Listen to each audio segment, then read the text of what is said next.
Hey everybody, my name is Jim Farmer. I'm the festival director of Out on Film, Atlanta's LGBTQ Film Festival, and an arts reporter for Georgia Voice. I am so happy today to be speaking with actor Jose Duran, who stars in the extraordinary new film Me Manques, which is out on DVD and digital on May 4th. Um, Me Manques was Bolivia's official submission for the 92nd Academy Awards. Um, a brief description about the film. Following the death of his son, Jorge travels from conservative Bolivia to New York to confront Sebastian, his son's boyfriend. While Jorge struggles to accept the life of his son, Sebastian channels his grief into a bold play honoring his lost love. Again, thank you for joining us, Jose. Welcome. I appreciate you joining us. Thank you, Jim. Thanks for Yeah. having me.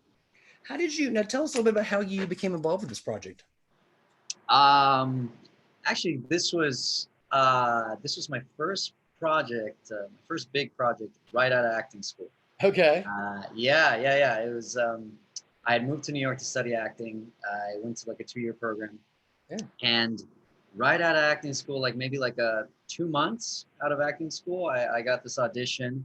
I met Rodrigo through the audition. I got a call back, and yeah, I booked my first feature film, and it was an amazing experience.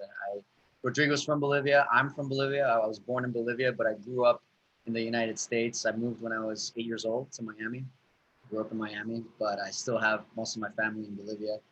And I got to meet Rodrigo, who's like one of the most like influential Bolivian directors, and I had no idea, and I felt so bad that I don't know, like I should know my own country's like cinema. How did I not know Rodrigo? Like he's such a big name in Yeah. my own country, and I got to I got to meet him, talk to him. We it was a beautiful experience because more than just the audition, I think we hung out a few times. We talked.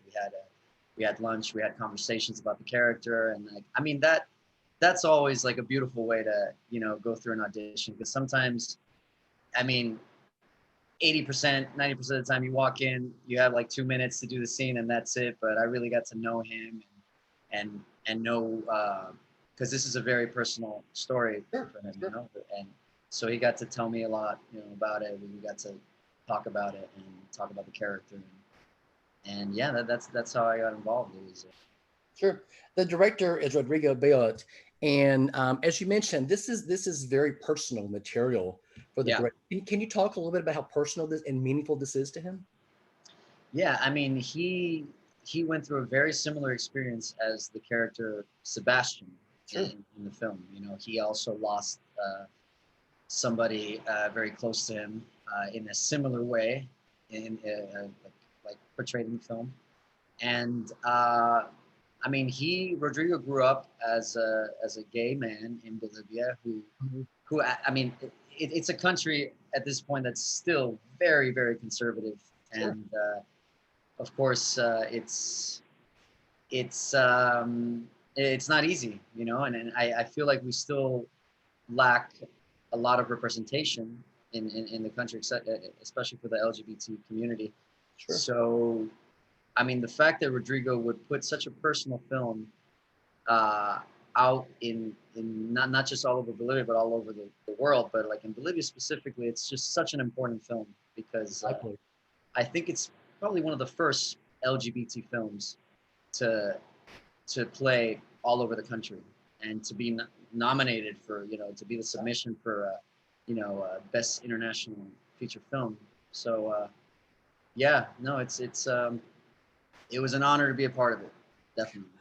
I did not realize that this was based on his play until I started watching. But can you talk a little bit? I mean, had you ever seen the play?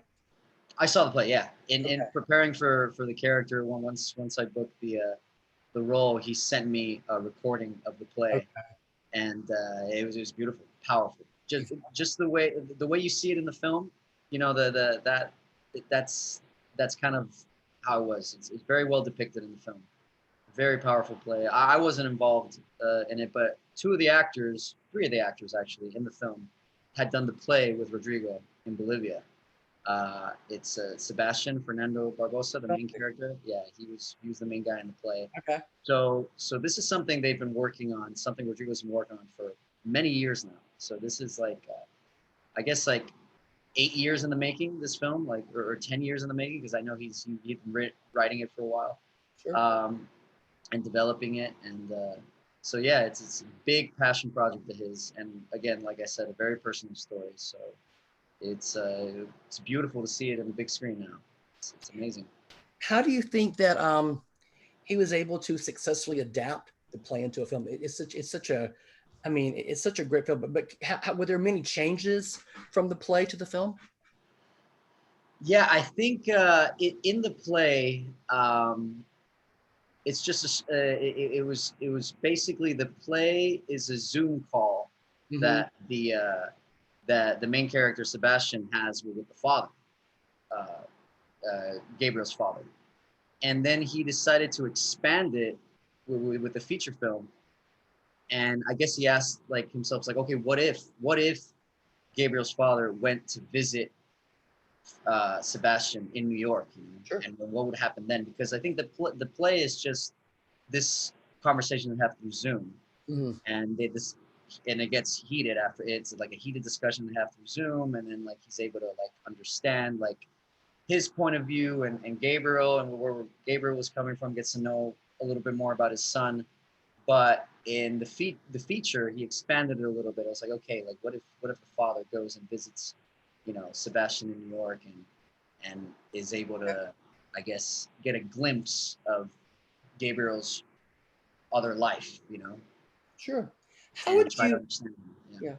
yeah, how would you describe the relationship between Gabriel and Sebastian? My relationship, my Gabriel, my because Your, it's your different version than of the Gabriel, Gabriel, yes. my Gabriel. It was it, it's funny because I preparing for the role, Rodrigo, what he liked about me and the other two actors that played Gabriel is that we Mm, both had a very specific personality. We both sure. he didn't want us to like, craft too much. He's like, no, what you have, what you are, like I want you to add that to your version of Gabriel. This is, so we put a lot of ourselves into the role and how we, you know, interact with just, like relationships and love. And we also brought a lot of like just our own I guess our own trauma. And it was interesting to develop that character because at first, it's a tragic love story because that they're in love. You know that this is an experience that he's never felt before, at least for me, and that Sebastian is kind of introducing him, to this world that he had no idea about. I mean, this is his first time in New York, and he'd grown up in Bolivia. It's so conservative, where like it's like over there, it's you gay bars in Bolivia, and I think this is still the case, are like kind of like speakeasies. They're hidden, they're like you can't. It's still people can't be openly gay in Bolivia. It's still very dangerous. Yeah. So for him to go from that, growing up in that society, to New York, and I think everybody has an idea of how open and liberal New York is, how beautiful it is of a city. It's a Hmm. melting pot. It's gorgeous. And to have that experience and to meet, Sebastian, and to fall in love in New York City is just so magical, Exactly. And I think I just kind of like tapped into that. Like my first love, was something, of course, very magical, but also very tragic. I had a very tragic ending. So I think I Yeah. kind of just tapped into that. And it was, and of course, Fernando Barbosa that plays Sebastian, he's such a beautiful person inside and out, so it was easy, it was great to work with him. Yeah. Sure. We trusted each other. Yeah. You referenced this earlier, but there are multiple versions of Gabriel. Can you talk about the director's the decision to have multiple actors playing Gabriel?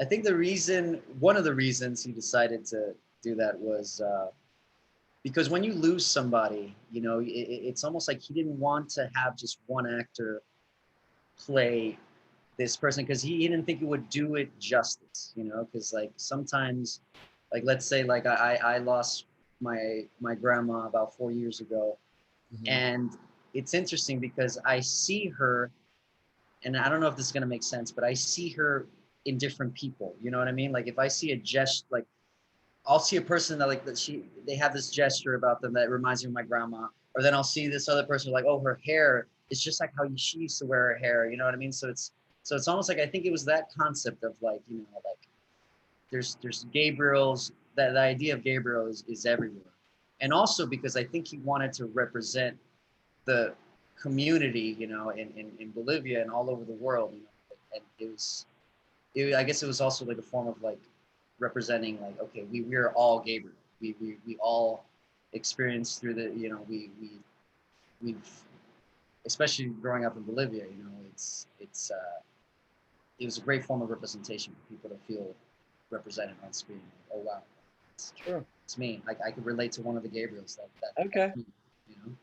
So were you all able to take the film and play it in Bolivia? Yeah, we played it all over the country.